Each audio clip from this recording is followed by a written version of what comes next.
Israel হয়তো ভেবেছিল কাতারের বুকে হামলা চালিয়ে তারা পার পেয়ে যাবে, কিন্তু এই এক ভুলেই তারা যেন ঘুমন্ত আগ্নেয়গিরিকে জাগিয়ে তুলেছে। যে মুসলিম বিশ্বকে এতদিন বিভক্ত আর দুর্বল মনে করা হতো, তারাই এখন একজোট হয়ে হুঙ্কার দিচ্ছে নেতানিয়াহু সরকারের বিরুদ্ধে।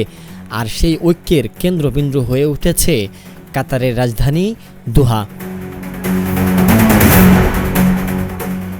সেখানে শুরু হয়েছে এক ঐতিহাসিক আরব ইসলামিক সম্মেলন। আরব লীগ আর ওআইসির ৭০টিরও বেশি দেশের নেতারা মিলিত হয়েছেন এক টেবিলে।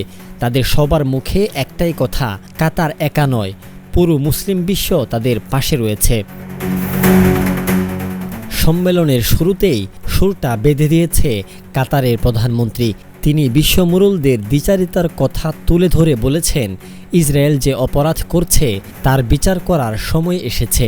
তিনি আরও বলেন, ফিলিস্তিনিদের বিরুদ্ধে ইসরায়েল যে গণহত্যা চালাচ্ছে তা কখনোই সফল হবে না। এই সম্মেলনকে দেখা হচ্ছে মুসলিম বিশ্বের কূটনৈতিক শক্তি প্রদর্শনের এক বিরাট মঞ্চ হিসাবে। সম্ভাব্য আলোচ্য সূচিতে রয়েছে ইসরায়েলের বিরুদ্ধে জাতিসংঘের যৌথ প্রস্তাব উত্থাপন এবং মুসলিম দেশগুলোর মধ্যে একজোট হয়ে প্রতিরক্ষা ব্যবস্থা গড়ে তোলার মতো গুরুত্বপূর্ণ সব বিষয়।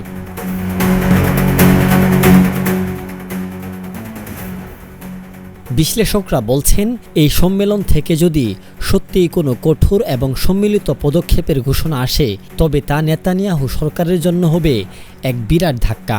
দোহায় ইসরায়েল যে আগুন জ্বালিয়েছে, সেই আগুনেই যেন তাদের নিজের হাত পোড়ার সম্ভাবনা তৈরি হয়েছে। পুরো বিশ্ব এখন তাকিয়ে আছে দোহা সম্মেলনের দিকে, যা হয়তো মধ্যপ্রাচ্যের রাজনীতির ইতিহাস নতুন করে লিখবে। আনোয়ার শাহ, ঢাকা নিউজ।